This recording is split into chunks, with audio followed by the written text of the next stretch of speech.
Hello everybody, welcome back to another video. I'm hoping you guys are all having a fantastic day. So today's upload is pretty a drastic one, or I should say a major update about the potential for a possible significant snowstorm across the northeast coast. This will not be affecting most likely cities like New York, Atlantic City, or Washington DC. Pittsburgh, maybe see a little bit, but maybe cities like Boston, Albany, further interior and upper northeast, kind of like really Maine, Vermont, New Hampshire, New York, and those states. But some of the snow potential looks rather significant.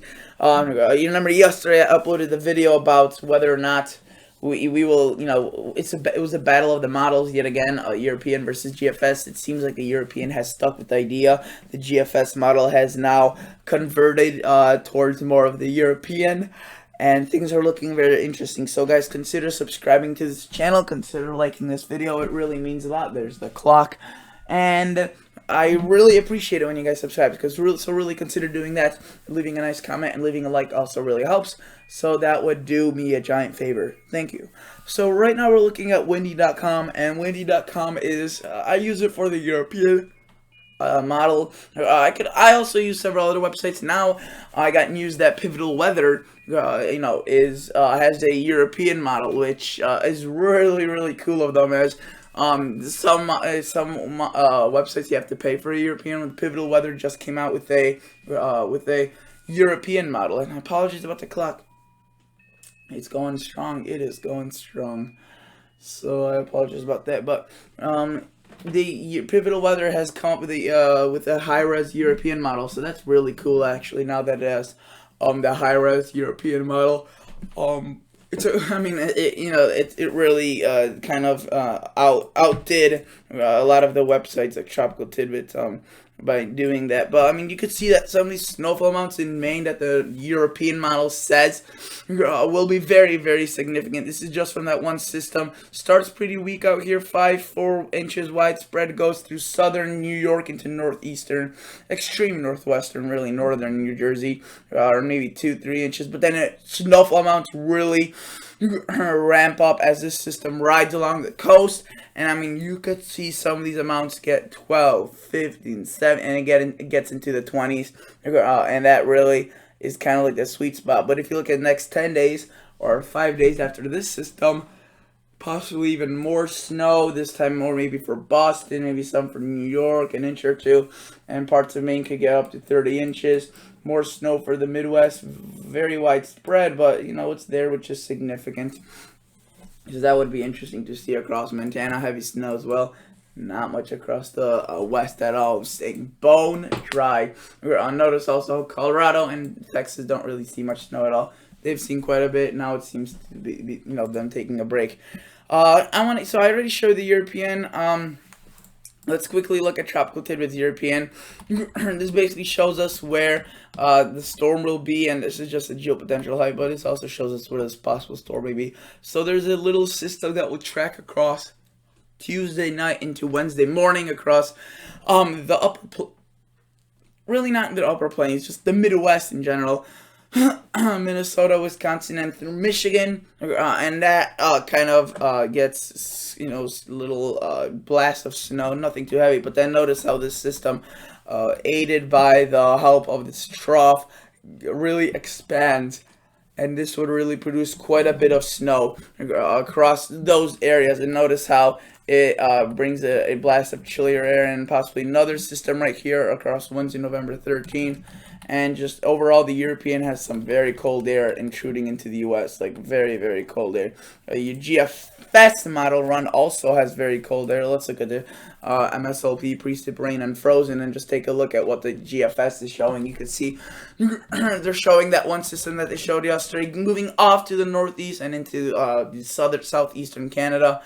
And that really kind of brings in quite a blast of air, cool blast of air, while there's some snow possible across Wisconsin, into Minnesota and Illinois. Then we see this system, which, remember, the GFS originally sorry about that, originally thought would be traveling a little bit further to the north or to the south, now has it to the north, and this is really, impressive. As you can see, it shows some snow, nothing comparable to the European, but it's definitely improvement from the previous model runs yesterday, where it was not even showing the system. If you go to, let's just go to the 18Z Sunday even, and around this time frame, I mean, you could see it basically showed nothing, no coordination of those two systems at all.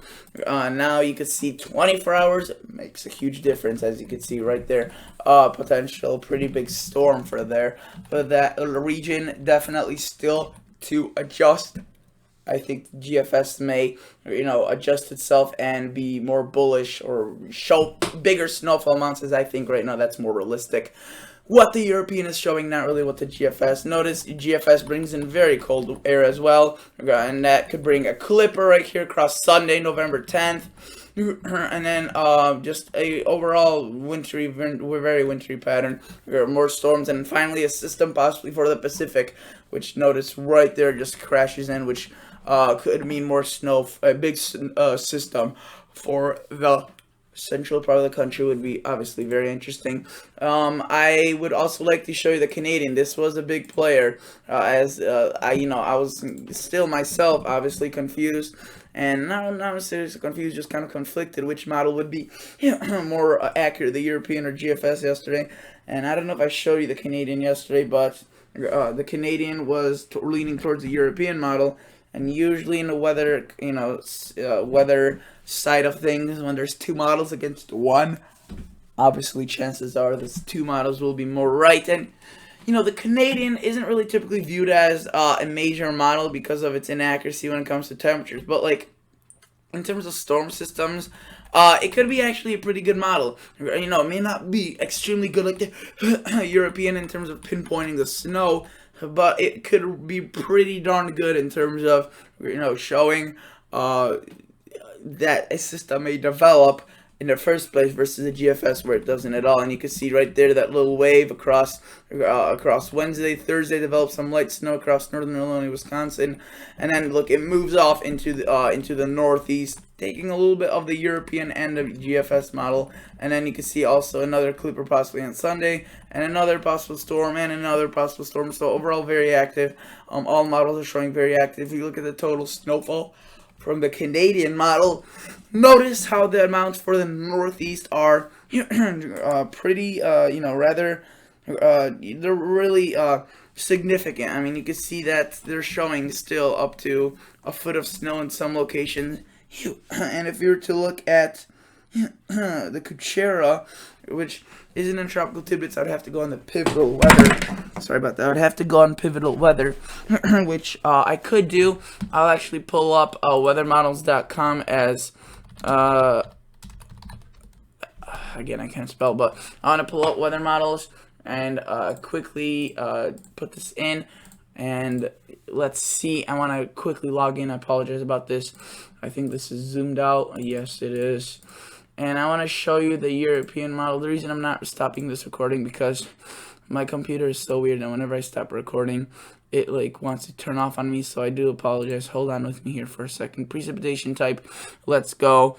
Actually, let's go to Kuchera snowfall. Let's just show you the European snowfall, what it shows. So again, a couple inches from that system across the Midwest. A little bit light snow across Ohio, Pennsylvania. But then it really just blows up across these parts. You could see 26, even 30 inches. More realistic amounts, you could see 30, 40 inches across Maine, which just goes to show you the storm could be very significant.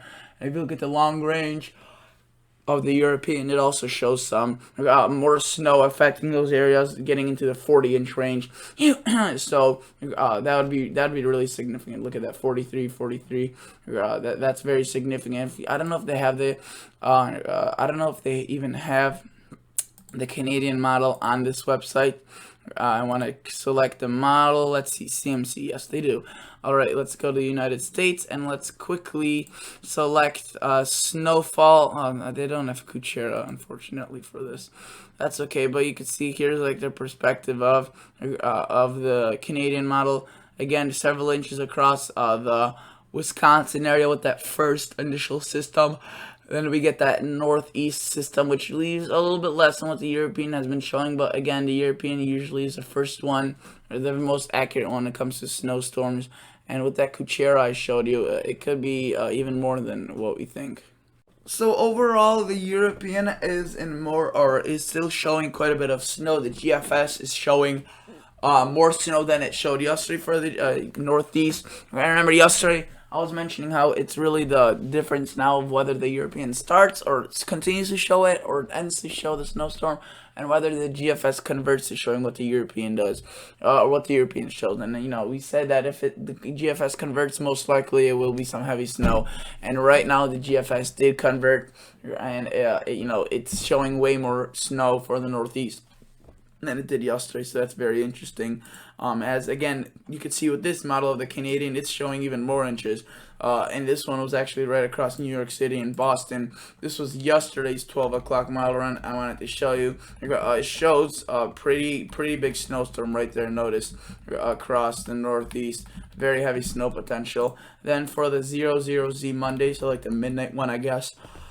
Really the 10 o'clock one, it showed the system a little bit further to the north, and now the latest, which it was run 7 hours ago at this point, it still shows a fairly strong system just a little bit further to the north, but shows pretty big systems following that after. So we'd have to just keep watching. Overall, confidence is growing, and I'll keep you guys updated. See ya. Bye.